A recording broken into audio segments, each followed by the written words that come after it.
कर्ण किसी लोकों तो से सर्वश्रेष्ठ योद्धा, किसी लोकों तो से सबुठु खतरनाक धनुर्धारी महाभारत युद्धर, आउ किसी लोकों तो से दानवीर कर्ण, आउ किसी लोकों तो से सूर्यपुत्र कर्ण, आउ किसी लोकों से सूरपुत्र कर्ण, आउ किसी लोकों से धोकेबाज आउ नेगेटिव कैरेक्टर। चलନ୍ତୁ जानिबा कर्ण किए, कौन थिला तांका संघर्षमय जीवन। कवच कुंडल सहित जन्म होइतिबा सूर्यंक शक्ति जमा होइतिबा कर्ण केबे तो कुहागला सूर्यपुत्र कर्ण, केबे कुहागला सूरपुत्र कर्ण, परंतु सत्य कौन? सूर्यपुत्र कर्ण। पांडवंकर मां कुंती को बाल्य अवस्था गोटे ऋषिंक ठारू वर प्राप्त होइतिला, तमे जो भगवान को आह्वान करिवो तांको द्वारा तुमको संतान प्राप्ति हो। तो कुंती ट्राए कले कि एटा केते दूर सत्यता, सेतिपय से सूर्यदेव को आह्वान कले। सूर्यदेव प्रकट होई तांको द्वारा प्राप्त होइतिबा पुत्र थिले कर्ण। तो कुंती सेही पुत्र को ए समाज रे कोन ना देबो, कोन अपमान रे सहन करियो पड़िबो, सेही डर रे से पुत्र को से नदी रे भसई देथिले। से थिले कर्ण, जहार मां तांको जन्मठू ही निजठू अलग करि देथिला। आउ तांको पालन पोषण गोटे सुर जातिर परिवार अधिरथ नंदन और राधांक पाखरे होइतिला, जोठू सूर्यपुत्र कर्ण बनिगले सुरपुत्र कर्ण। आउ एही कर्ण जेतेबेले हस्तिनापुर रे पांडव और कौरव मानक सहित मिसिले, सेतेबेले तांकू अपमानित करा जाउथिला, जेहेतु छोटो जातिर थिले, सुरपुत्र थिले। एकुटिया दुर्योधन ही थिला जे सबुबेले कर्णक साथी रे ठिया होतुला। सेथिपई दुर्योधन कर्णकर घनिष्ठ मित्र बनिगले। एमिति एक मित्र जहा पई कर्ण किछि भी करि परिबे। जेतेबेले भी महाभारतर कथा उठे आपण माने तो सुनिथिबे, मित्रता हेबो तो कर्ण और दुर्योधन बळी। हस्तिनापुर रे राजपुत्र मानक सहित बढुतवा सुरपुत्र कर्ण तांको निजर ना पई, निजर जाति पई सबुबेले संघर्ष करिबाकू पडुतला। से जेतेबेले भी निजर कुशलता देखिबाकू प्रयास करथिले, तांको नीच जातिर कहि अपमान करा जाउथला। तापरे तांको जीवन रे आसिला तांको मित्र दुर्योधन। दुर्योधन सबुबेले समस्तकर एगेंस्ट जाई कर्ण सहित ठिया होतला। एमिति कि दुर्योधन ही थिला जहा पे अंग देश को जीति सुरपुत्र कर्ण समाज रे अंगराज भाव सम्मान पाइले। दुर्योधनर मित्रता ही तांको समाज रे सेही सम्मान देला जहा पे से पिला बेलटू संघर्ष करुथिले। किंतु आपण जानिछंती एही कर्ण निज एही मित्र को युद्धभूमि रे छाड़ी पळैतिला। महाभारतर बाण पर्व अनुसार जेतेबेले पांडव माने सबु किछि हारी जाई जंगल रे रहुतिले, सेतेबेले दुर्योधन निजर अहंकार देखिया पई निज सैन्य बाहिनी को धरी जंगल को चली गले।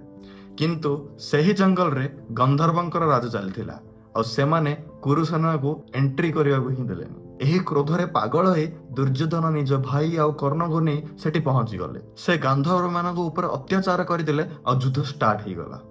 जणे जणे करी गांधर्व माने कुरुसेनार लक्ष लक्ष सिपाही को मारिदेले, किंतु से देखिले दुर्योधन सहित कर्ण भी लड़ुचंती। तापरे गांधर्व माने गोटे योजना बनी कर्ण को चारिपटु घेरी देले आउ तांको ऊपर प्रबल बाणर वर्षा करदेले। कर्ण देखिले एमिति आक्रमण चलिले तो मोर समाप्त निश्चय, तो सेठी दुर्योधन को छाड़ी कर्ण से युद्धभूमि चली गले। कर्ण सबुबेले कहे दुर्योधनकर मित्रता तापई सबुठु बड़ और सेही मित्र पई से कौरव मानक सहित अछि, किंतु सेही मित्र को से शत्रु मानक पाखरे एकुटिया छाड़ी चली गला और सेही युद्ध रे पांडव माने ही आसी दुर्योधन को बंचैथिले। तो कर्ण केबे दुर्योधनर सत्य मित्र थिला ना तार कौरव सहित रहिवार आउ किछि अलगा उद्देश्य थिला? आपण बहुत जगह सुनिथिबे कर्ण द्रोणाचार्यठू विद्या ग्रहण करनथिले, किंतु ताहा सत्य नुह। महाभारतर संभव पर्व अनुसार पांडव और कौरव मानक सहित कर्ण भी गुरु द्रोणाचार्य ठारू ही विद्या ग्रहण करथिले। सेठू ही पांडव और कौरव मानकर मध्य शत्रुता स्टार्ट होइतिला। कर्ण और दुर्योधन मिसी पांडव मानकर बहुत मजाक उड़ाउथिले, किंतु देखिले कि गुरु द्रोणाचार्य अर्जुनकर धनुर्धर विद्या रे बहुत प्रभावित थिले। तो सेठू कर्ण को अर्जुन के प्रति ईर्षा बढ़िवा स्टार्ट हो गला। से चाहूते सबु विद्या सबु अस्त्र शस्त्र से सर्वश्रेष्ठ बनिया पई। से देखिले अर्जुन गुरु को एते प्रभावित करुचंते निज धनुर्धर विद्या रे, तो से चाहूतिले अर्जुन को मारी से दुनियार सबुठु बड़ सर्वश्रेष्ठ योद्धा बनी जिवे।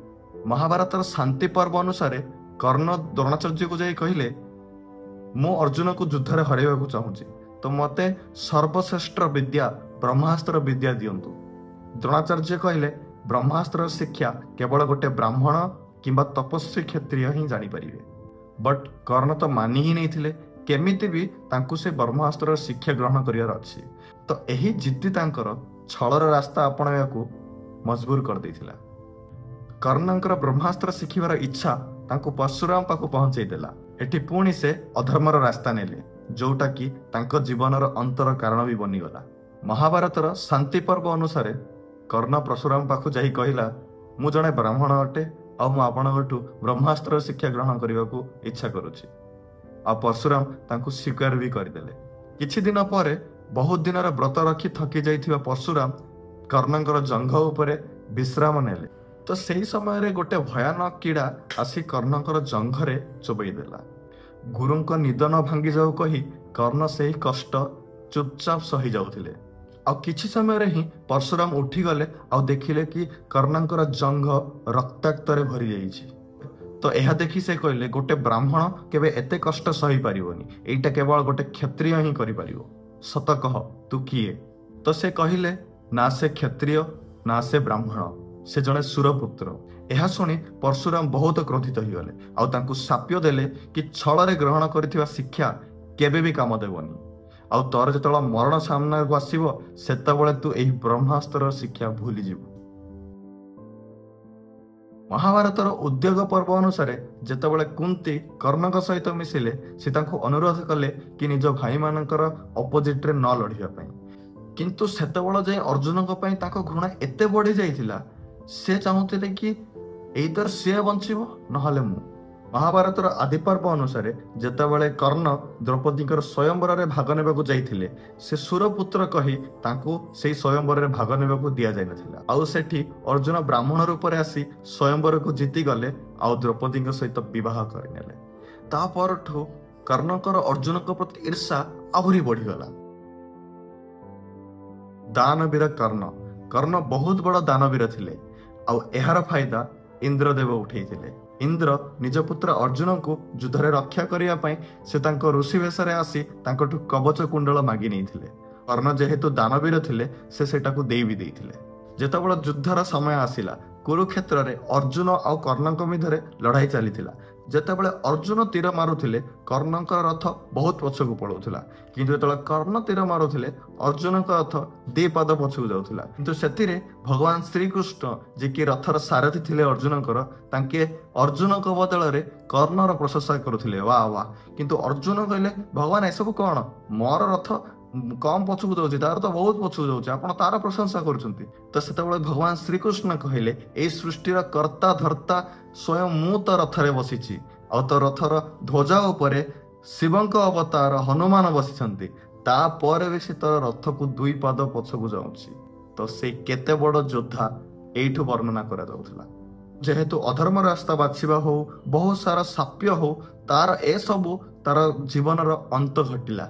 आ युद्ध समय रे तांकर रथर चक पृथ्वी मातांकर साप्य जोगु फसीगला। आ परशुरामंकर साप्य जोगु से ब्रह्मास्त्र विद्या भी भूली गले। आउ अर्जुन द्वारा कर्णंकर वध होगला। कर्णर जीवन बहुत संघर्षमय थिला, कहीं ना जन्मठू ही निज माँ ताकू निजठू अलग कर देथिला। कवच कुंडल ताकू छलरे निया जाइथिला। आउ साप्य द्वारा निजर विद्या भी से भूली जाइथिला आ तार मृत्यु घटिथिला। कर्णक एइटा निजर कर्मफल थिला बा निजर परिस्थिति थिला? आपन को कौन लगुछि कमेंट बॉक्स रे निश्चय जणांतु। आउ नेक्स्ट वीडियो रे आपण कहा विषय रे जानिबा को चाहउछंती ता कमेंट करी जणांतु। आपन पई से वीडियो आनिया को मु बहुत चेष्टा करिवि। धन्यवाद। जय श्री कृष्ण।